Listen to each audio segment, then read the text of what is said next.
সিরিজের শেষ এবং তৃতীয় টি-20 ম্যাচে বাংলাদেশের জন্য কঠিন চ্যালেঞ্জ।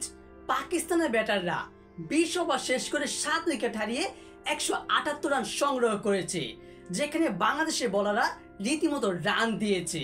আর আজকের এই গুরুত্বপূর্ণ ম্যাচে বাংলাদেশের একাদশে ছিল না, মূল একাদশে মুস্তাফিজুর রহমান। আমার মনে হয় মুস্তাফিজুর রহমান আজকের ম্যাচে না থাকায় পাকিস্তানের ব্যাটাররা এতটা সুবিধা করতে পেরেছে।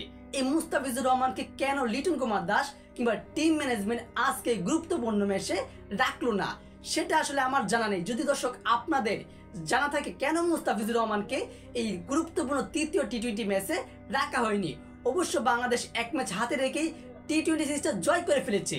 তবে বাংলাদেশের হাতে সুবর্ণ সুযোগ রয়েছিল পাকিস্তানকে বাংলা ওয়াশ করা। আর এই গুরুত্বপূর্ণ তৃতীয় টি-20 ম্যাচেই বাংলাদেশের একজন সর্বোচ্চ ডেথ ওভারে কিং বিশ্বের একজন মুস্তাফিজুর রহমান, তাকেই কিন্তু একাদশে রাখা হয়নি। যেখানে বাংলাদেশ আজকে টসে জিতেছিল এবং সেখানে বোলিং করার সিদ্ধান্ত নিয়েছে লিটন কুমার দাস। আর একাদশে প্রায় 5টা পরিবর্তন এনেছিল বাংলাদেশ, যেখানে পারভেজ হোসেন ইমন, তানজিম হাসান সাকিব, মুস্তাফিজুর রহমান, রিশাদ হোসেন, তাহিদকে বসে স্কোয়াডে ঢুকানো হয়েছে তানজিদ হাসান তামিম, মেহেদী হাসান মিরাজ, নাসুম আহমেদ এবং তাসকিন আহমেদ, মোহাম্মদ সাইফুদ্দিন।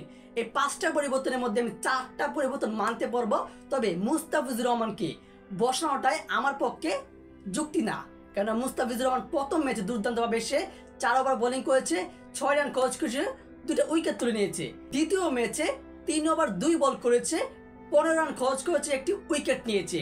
আর সেই মুস্তাফিজুর রহমানকে আজকে স্কোয়াডে রাখা হয়নি, যেখানে আমাদের আজকে বোলাররা মাহাদি হাসান, সে 3 ওভার বোলিং করেছে, 36 রান খরচ করেছে, 1টা উইকেট পায়নি। তাসকিন আহমেদ সে 4 ওভার বোলিং করেছে, 38 রান খরচ করেছে এবং সে কিন্তু 3টা উইকেট পেয়েছে। অপরদিকে শরীফুল ইসলাম সে 39 রান খরচ করেছে, 4 ওভারে 1টি উইকেট পেয়েছে। মোহাম্মদ সাইফুদ্দিন আজকে সেও 2টি উইকেট পেয়েছে, প্রায় সে 28 রান খরচ করেছে। আর মেহেদী হাসান মিরাজ 1 ওভারে 14 রান দিয়েছে। এই হচ্ছে বাংলাদেশের বোলারদের আজকে পারফরমেন্স।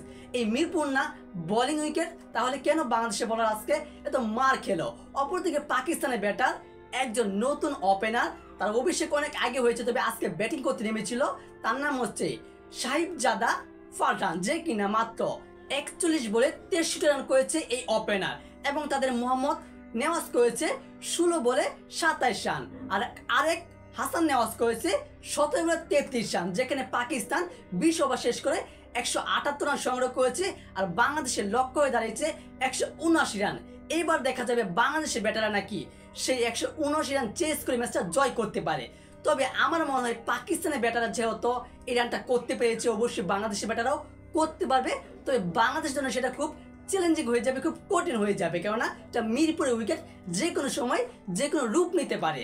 আর দর্শক আপনাদের কি মনে হয় মুস্তাফিজুর রহমানকে রাখাটা আজকে স্কোয়াডে কতটুকু গুরুত্বপূর্ণ ছিল? অবশ্যই জানিয়ে দেবেন কমেন্ট বক্সে। আর ভিডিওটিতে লাইক দিয়ে চ্যানেলটি সাবস্ক্রাইব করে আমাদের পাশেই থাকবেন। ধন্যবাদ।